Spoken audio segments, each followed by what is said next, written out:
सावधान, ये कहानी आपके होश उड़ा सकती है। कहानी शुरू होती है एक अजीब एलियन प्रजाति से जो हमेशा झुंड में रहती है और बहुत तेजी से फैलती है। इनका एक ही मकसद है, अपने वंश को जिंदा रखना, चाहे किसी भी कीमत पर। इसलिए ये एलियन एक उल्कापिंड मेटेओराइट में छिपकर धरती पर गिरती है और तभी वहां से गुजरता है एक इंसान, राजेश।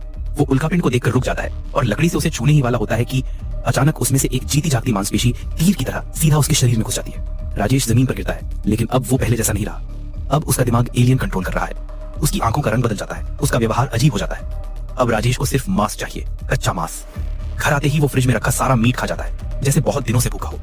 कुछ ही देर में उसके शरीर पर लाल लाल बाने निकलने लगते हैं। उसके पेट में हलचल होने लगती है, जैसे कुछ अंदर पल रहा हो।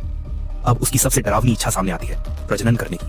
वो अपनी पत्नी की ओर बढ़ता है, मगर आखिरी पल में खुद को रोक लेता है और वहां से भागकर सीधा अपनी एक्स वाइफ के पास पहुंचता है और बोलता है, अब मैं इंसान नहीं रहा, मेरे अंदर कुछ और ही पैदा हो रहा है और उसकी माँ अब तुम बनोगी।